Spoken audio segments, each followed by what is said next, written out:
ഏറ്റവും വലിയ കമ്മ്യൂണിസ്റ്റ്, ഏറ്റവും വലിയ സോഷ്യലിസ്റ്റ്. ഇപ്പോൾ ഒരു മിനിറ്റ് എന്ന് പറഞ്ഞാൽ അത് പാവപ്പെട്ടവനും പണക്കാരനും അതൊരു മിനിറ്റ് തന്നെയാണ്. ഒരു രോഗിക്കും ഒരു ഡോക്ടർക്കും അതൊരു മിനിറ്റ് തന്നെയാണ്.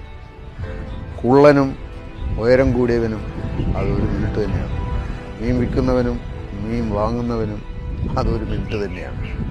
ഒരു ദിവസത്തിൽ 24 മണിക്കൂറുണ്ട്. ഈ 24 മണിക്കൂർ എന്ന് പറഞ്ഞാൽ 1440 മിനിറ്റാണ് പറയാം. അപ്പോൾ ഈ സമയത്തിൻ്റെ പ്രത്യേകത എന്താണെന്ന് വെച്ചാൽ, ഞാൻ നേരത്തെ പറഞ്ഞതുപോലെ അത് എല്ലാവർക്കും ഈക്വലായിട്ടാണ് വീതിച്ചിരിക്കുന്നത്. ഒരാൾക്ക് 1 മിനിറ്റ് എന്ന് പറഞ്ഞാൽ മറ്റേയാൾക്കും അതേപോലെ.